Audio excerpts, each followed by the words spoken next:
Alright everybody, it's time for another episode of Let's Argue, where I take on all your hot takes, unpopular opinions, and difficult questions about anime. Yeah, there's already other people doing this, but you know what?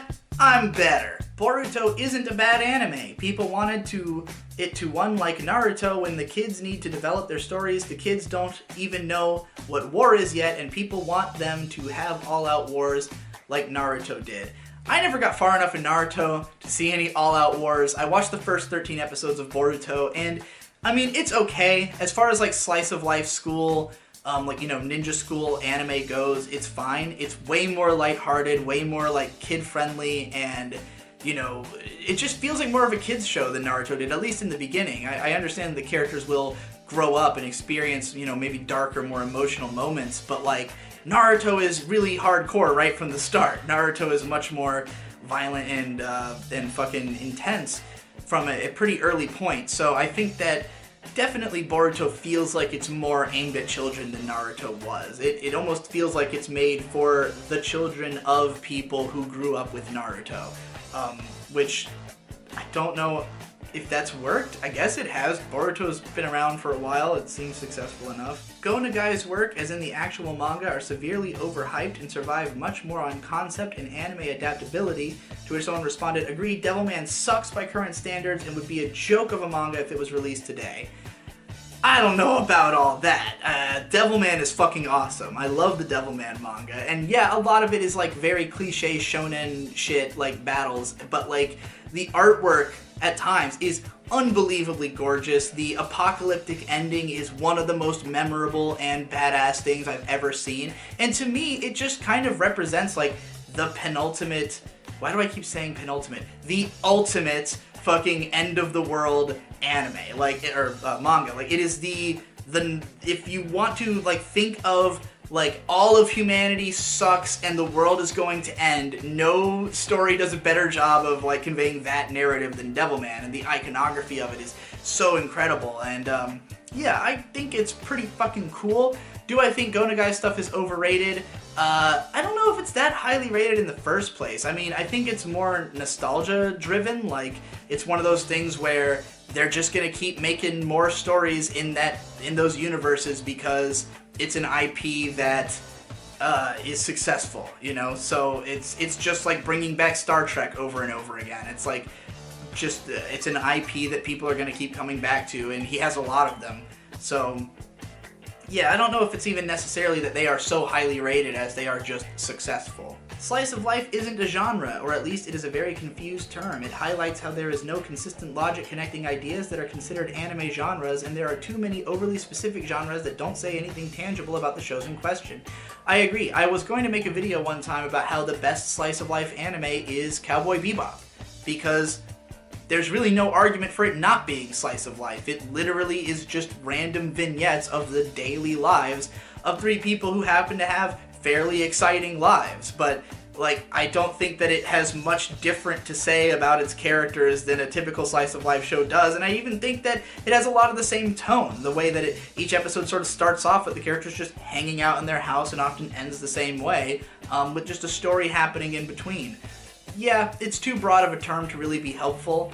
I definitely think that what people mean when they talk about slice of life is more often iyashikei, or even just, comedy shows that aren't explosively funny. But like, most slice of life shows have some other genre that you could also call them that would make more sense than slice of life. Most fan service is just annoying and makes some shows really hard to recommend. Very rarely is it great though. Yeah, I mean, rarely it is great, and sometimes fan service can be annoying. I don't think this is really an unpopular opinion, but just to answer it a little bit, I think that a lot of shows that have fan service are not necessarily looking to get recommended to everybody. Like, not every show is for everyone. Some shows want to include those elements because they think that it will help them to reach the audience that they are aiming for. And I understand how it can be frustrating for some people if you just want to see, like, say, an action show and you aren't really interested in the fan service and you think the show would be good if not for that element and would be easy to recommend to people. But At the end of the day, I think that this problem comes down more to a difference in sensibilities between the West and the East, where I just think that they, in Japan, just don't really care that much about the fan service. It's not as distracting. It doesn't make them immediately think about it, whereas more Westerners might, because we just have a more, I don't know, sexually repressed culture, and people are more embarrassed about that kind of stuff, or more judgmental about it, and or, you know, just it offends their sensibilities in some way.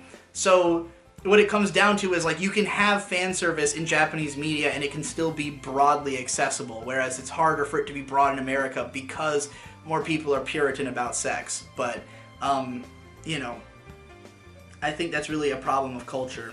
Seven Deadly Sins is the worst shonen and practically unwatchable if Ban didn't exist.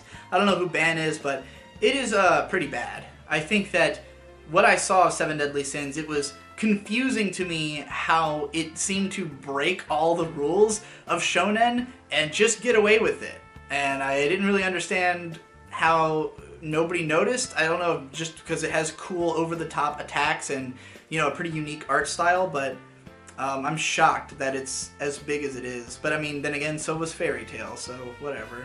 Hunter x Hunter has no bad arcs. I think that the Killua family arc, it's not bad. It's just that it feels like it's building to something and then it just kind of ends and they just kind of go on to the next thing.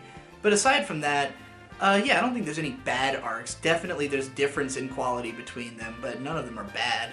What Was That Just Now and its variations are one of the most annoying translation quirks, and I feel like just translating it to What Was That is so much better because the viewer is aware of the context in which the phrase is said. Honestly, I wish there was like some kind of like standard for anime translation, because when you watch a lot of anime you realize that a lot of it is the same phrases repeated over and over again, that like the Japanese language is not extremely complex, and the more you catch on to that, the more the different ways that things get translated can become weird to you. And not to say that the same phrase can't mean different things in different contexts, that it would be more appropriate to translate it differently in certain situations, but like even then there are only so many situations where these words are going to come up. So there are tons of times when I'm watching anime with May where I will like just reverse engineer what the character said and be like, that translation was awkward, or that was a little off, and like here's how I would have translated it. Like, here's what I think they because a lot of the times you lose some of the meaning or some of the meta element of the language when